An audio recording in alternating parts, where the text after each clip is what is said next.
आप लोग वहां से भी आवाज पहुंच रही है, आप लोग भाई अपना स्थान ग्रहण कर सकते हैं। जो हमारे बाढ़ प्रभावित मित्र है, जो परिवार है, वो वहीं पर रुके। इस कार्यक्रम में अगली कड़ी के रूप में विदिशा से सांसद आदरणीय रमाकांत जी भार्गव, जिनके नेतृत्व में समूची बाढ़ व्यवस्था का अधिकारियों के साथ बहुत बेहतर कॉपरेशन करके जिन्होंने रात दिन मेहनत की है, माननीय मुख्यमंत्री जी ने भी पूरे मध्य प्रदेश के साथ साथ बुधनी होशंगाबाद के बारे में भी निरंतर रात्रि जागरण करके पूरी व्यवस्था का जायजा लिया है। हमारे जिला प्रशासन के लोगों ने भी भरपूर इस बाढ़ की विभीषिका में बहुत गंभीरता पूर्वक प्रयास किया है। जिला प्रशासन, पुलिस प्रशासन और गवर्नमेंट के अन्य विभागों ने भी इस सारी व्यवस्था को जिस तरह से आगे बढ़ाया है, इस सारी व्यवस्था पर संक्षिप्त प्रकाश डालने के लिए मैं विदिशा से सांसद आदरणीय रमाकांत जी भार्गव से आग्रह है कि वो आए और हमें बाढ़ से संबंधित मार्गदर्शन दे। आदरणीय भार्गव साहब, अभी चालू हो गया तो नहीं बोला, बोल दिया होगा तो उधर लगाना, फिर अंदर आवाज। मध्य प्रदेश के जननायक, हमारे अपने नेता बाढ़ पीड़ित क्षेत्रों के कार्यकर्ताओं से निरंतर संपर्क में रहे और दूसरे दिन पूरे हेलीकॉप्टर से पूरे हवाई सर्वेक्षण आपने किया और उसके बाद निरंतर आप लोगों के बीच में उपस्थित है। मैं उन्हें आमंत्रित करता हूं, हमें मार्गदर्शन दे। आदरणीय शिवराज जी।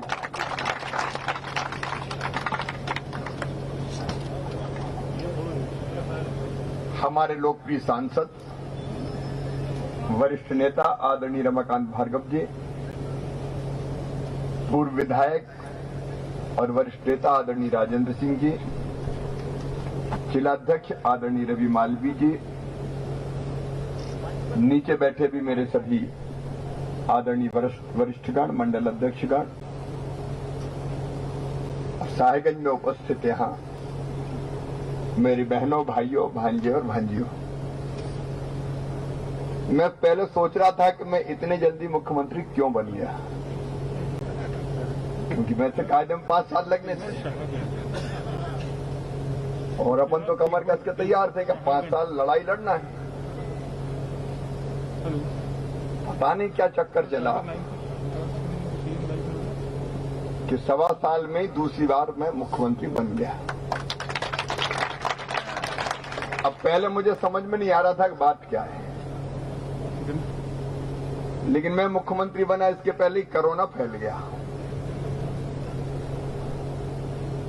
अब आज मैं बोलते समय मैंने मास्क हटाया, लेकिन ये अजब बीमारी है।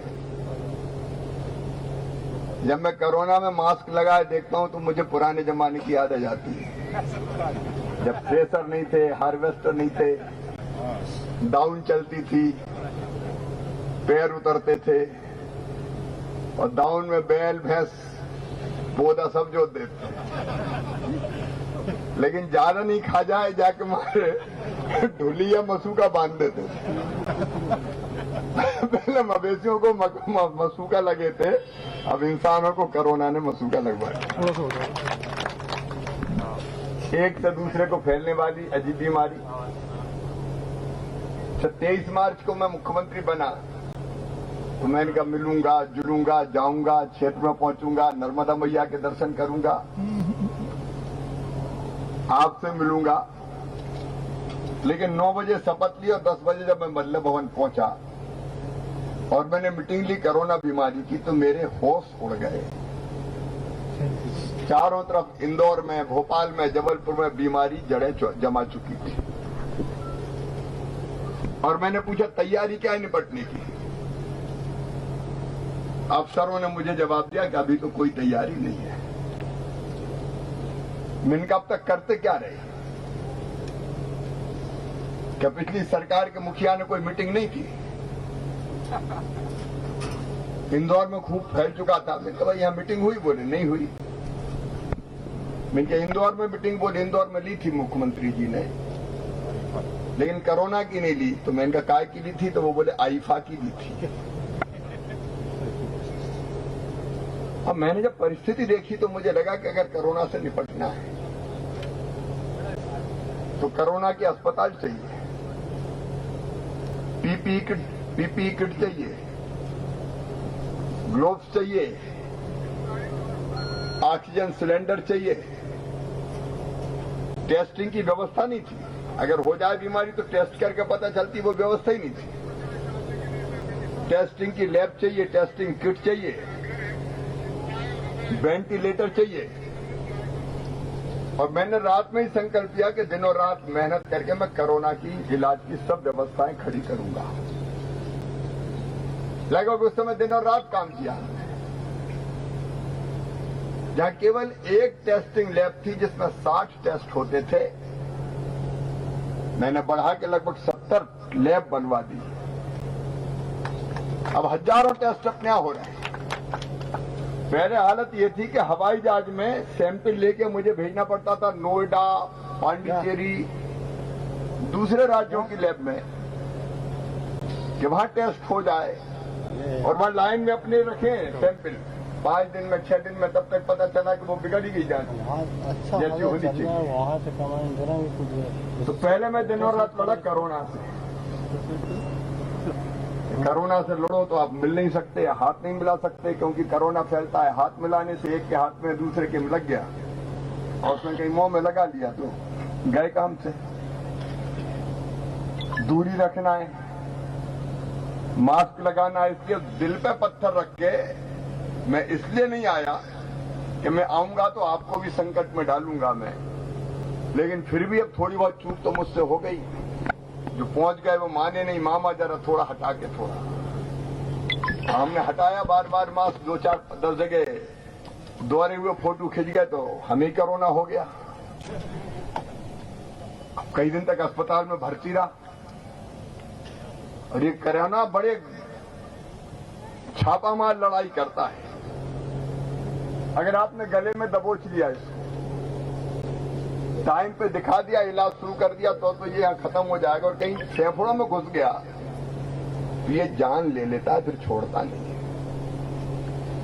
और मैंने भी वो दिन भुगते हैं अस्पताल के बिस्तर पे। हालांकि मैं चुप नहीं रहा, लगातार वीडियो कॉन्फ्रेंसिंग से मैं समीक्षा करता रहा, निर्देश देता रहा। जनता के काम मैंने रुकने नहीं दिए। और आप सबके आशीर्वाद से मैं ठीक हो गया और दिनों रात काम कर रहा हूं। कोरोना या तो फसल खराब हुई, कई जगह सोयाबीन की दुकान निकल पड़ा मैं। और उसके बाद ये बाढ़ आ गई विनाशकारी। अब 29 तारीख को मैं सच खातेगांव में था और 30 को मैंने कार्यक्रम बनाया था रहती के इलाके का, नसलागंज का, जहां सोयाबीन खराब हुआ था। लेकिन शाम से फोन आने लगे, पानी तेजी से बढ़ रहा है। जबलपुर संभाग में भारी बारिश, नरसिंहपुर, जबलपुर, मंडला, डिंडौरी, बरगी फुल हो गया, ओवरफ्लो हो रहा था। इधर से खबर आई कि बारना भर गया था, उधर से खबर आई कि तबाह ओवरफ्लो हो रहा है, उल्ला जा रहा है। मैंने पहले कोशिश की कि एक के बाद एक बांध खोलो, क्योंकि वो आसमान से भी पानी बरस रहा और बांधों का पानी भी। लेकिन एक स्थिति आ गई कि अगर बांधों के सब गेट नहीं खोले तो बांध टूट सकता, और टूटे तो फिर महाविनाश हो जाएगा, कोई बचेगा ही नहीं यहां से लेके वहां तक। हमने रात में युद्ध स्तर पर व्यवस्थाएं करना शुरू की। मैं 30 तारीख के सवेरे से लेके और 31 तारीख के सवेरे तक 1 मिनट मैंने मैया गवाए पलक नहीं झपकी, ऐसे ही रात भर बैठा रहा। और आप में से भी अनेक लोगों से बात होती रही। अब महेश महाराज जी घबरा गए, कहने लगे सुड़ानिया कहां थे, सुड़ानिया में होशंगाबाद। वो तो 73 से बड़ी हो रही भैया आप तो मैंने कहा चिंता मत करो, 73 से बड़ी होगी तो अभी निपटे के निकालेंगे लोगों को। सोमलवाड़ा से फोन, बमोरी से फोन, अलग अलग जगह से समाचार, नांदेड़ भी मैंने बात की, कई गांवों में चर्चा की और तय किया कि कुछ भी हो जाए बाढ़ में, लेकिन इंसानों की जिंदगी तो नहीं जाने देंगे, क्योंकि 73 में अपन जानते हैं पीछा खड़ी और बाकी जगह जो घटनाएं हुई थी, कितने लोगों की मृत्यु हुई थी। हमारा पहला संकल्प यह था कि मरने नहीं देंगे, जान नहीं जाने देंगे। और इसलिए मैंने रक्षा मंत्री, प्रधानमंत्री से लेके आर्मी, एयरफोर्स, सेना, हवाई सेना, एनडीआरएफ की टीम, एसडीआरएफ की टीम, जहां जहां से जो चीजें मिल सकती थी उनके आओ सब, बोट का इंतजाम करो। एक आध बोट आई सोमलवाड़ा के तो पंचर हो गई, पता चला। मैंने कहा दूसरी भिजवाओ। कमिश्नर और आईजी हमारे यहाँ पे हैं अभी, एडीजी। ये उन परिस्थितियों में भी सीधे सोमलवाड़ा 2-1 किलोमीटर नाव में होती है, सोमलवाड़ा पहुंच गए। सोमलवाड़ा मेरी लगातार बात हो रही थी, क्योंकि वहां ज्यादा घबरा रहे थे लोग, बता रहे थे कि भैया अब रात में तो बचने की उम्मीद ही नहीं है। लेकिन मैया की कृपा और आपका आशीर्वाद है, क्या पेड़ों से लोगों को उठाना पड़ा हो, छतों से लोगों को उठाना पड़ा हो, टापुओं से लोगों को निकालना हो, हवाई वायुसेना के हेलीकॉप्टर लगा के भी हमने रायसेन जिले के भौती तक से, छिंदवाड़ा जिले से, बालाघाट जिले से, पेड़ों के डगलों पे बैठे थे ऊपर, वहां से भी पकड़ के खिंचवा लिए और एक आदमी नहीं मरने दिया डूबने के कारण पूरे मध्य प्रदेश। एक आदमी नहीं मरा। ये अलग कहीं कच्चे मकान गिर गए और कोई उसमें दब गया, वो अलग बात, लेकिन डूब के तो नहीं मरने दिया किसी को भी। और वो प्राथमिकता थी कि मरने नहीं देंगे चाहे कुछ हो जाए। और उस दिन भी 30 तारीख को मैं यहां से भी हेलीकॉप्टर, मैंने कहा घुसेड़ो बादलों में, चैन नहीं पड़ रही, तो पायलट लेके आए नर्मदा जी के ऊपर, लेकिन ना नीचे कुछ दिखे ना ऊपर कुछ दिखे, पानी पानी और बादलों का रंग। उनने बताया कि हेलीकॉप्टर वालों ने कि ये लाल रंग के बादल है, इनमें अगर घुस गए तो फिर पंखे डूब जाएंगे हेलीकॉप्टर के, फिर बच नहीं सकते। तो अभी मैं यहाँ आया, ना आपने मुझे देखा ना मैंने आपको देखना, आवाज जरूर सुनाई होगी तो सुनाई होगी हेलीकॉप्टर के, लेकिन उन परिस्थितियों में मैं आया। दूसरे दिन तो मैं घूम ही था। फिर कोशिश ये थी कि इंसानों की जान ना जाए, और तब मुझे लगा कि यार दोबारा तुम इसलिए मुख्यमंत्री बने हो, और नहीं तो वे तो निकलते ही नहीं, कहीं देखते ही नहीं। और आज एक बात का संतोष है कि हम बचे हैं। अब दूसरे कष्ट से तो उनकी क्या चिंता, मामा तो है ही, अब कहीं परेशान होने की जरूरत नहीं है। ये बात सही है कि पैसे का इंतजाम नहीं है, खजाना खाली पड़ा है। कोरोना ने कमर तोड़ दी पूरी, काम धंधे ठप, टैक्स नहीं आए तो खजाना खाली है। लेकिन कहीं से कर्जा लेके भी आऊंगा, बाढ़ पीड़ितों को राहत दूंगा, किसानों को मुआवजा दिलाऊंगा, उसमें कमी नहीं रहने देंगे। और अभी भी हमने कहा राहत शिविरों में भोजन, चाय की व्यवस्था। अब शहरों में कई जगह कपा भरा है। साहेबगंज को तो मैं बधाई देता हूं, स्वच्छता में फिर साहेबगंज ने हिंदुस्तान में रिकॉर्ड उपस्थित किया। साहेबगंज वालों ने कपा भी साफ कर दिया, आज सफाई दिखी मुझे। गांव गांव में कपा भरा होगा, गेहूं सड़ गए, अनाज सड़ गया, बर्तन भांडे बह गए, सामान खराब हो गया। लेकिन चिंता मत करना, जैसा का तैसा फिर से कर देंगे, जैसा का तैसा फिर से करेंगे। मकान कच्चे गिर गए तो फिर मकान की व्यवस्था करेंगे, कपड़े लत्ते के लिए पैसा देंगे। राहत के कामों में कोई कमी नहीं रहने देगा। और फसल खराब हुई है तो फसलों का 2 तरीके से करूंगा मैं। एक आरबीसी 6000 का पैसा दूंगा, और फसल सोयाबीन हो चाहे धान हो, धान भी अगर खराब हुई, भीग गई, डूबी रही और नहीं उठ पाई तो धान का भी सर्वे करवाऊंगा, और धान के भी पब्लिक को थोड़े से वीडियो बना के राहत की राशि भी दूंगा। और फसल बीमा योजना हमने तो पहले 31 अगस्त तक बढ़वाई, और इतवार के दिन भी बैंक खुलवा के कहा कि होने दो बीमा। तो फसल बीमा योजना की राशि और राहत की राशि मिला के मैं नुकसान की भरपाई पूरी कर दूंगा। गरीबों की भी भरपाई होगी, किसानों की भी भरपाई होगी। आखिर कौन से दिन के लिए मुख्यमंत्री है? अच्छी परिस्थितियों में तो कोई रहने का क्या फर्क पड़े? जब ऐसी परिस्थिति में संकट के पार निकाल के ले जाए तब सही सरकार कहलाती है। और मैं निकाल के ले जाऊंगा, चिंता फिरता मत कर। और ये अलग अलग दरखास्त देने की जरूरत भी नहीं है,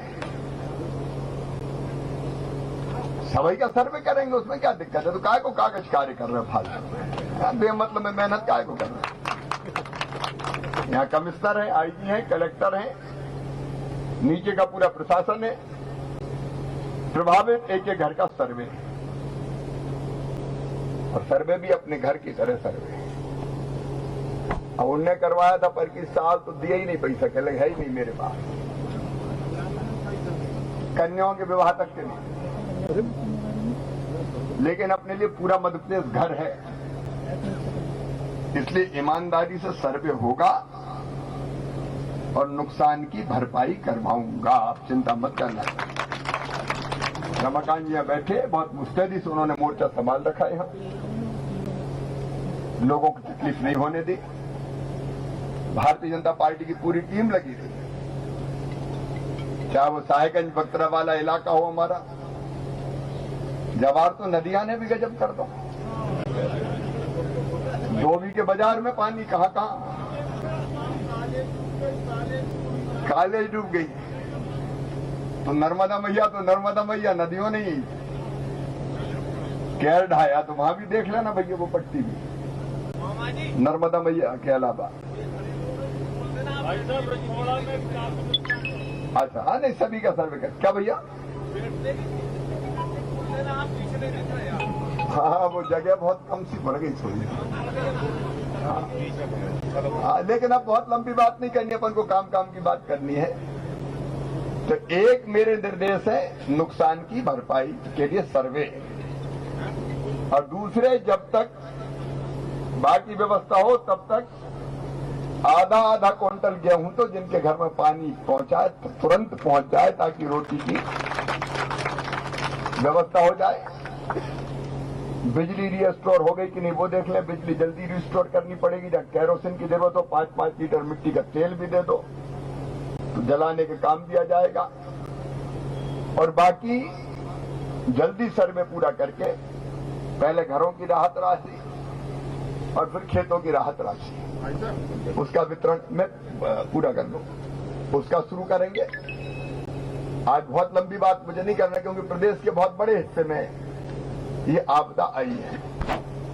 14 जिले तो पूरी तरह से बहुत प्रभावित है, और चूंकि मुझे सबको देखना चाहिए, मेरा धर्म है, इसलिए यहां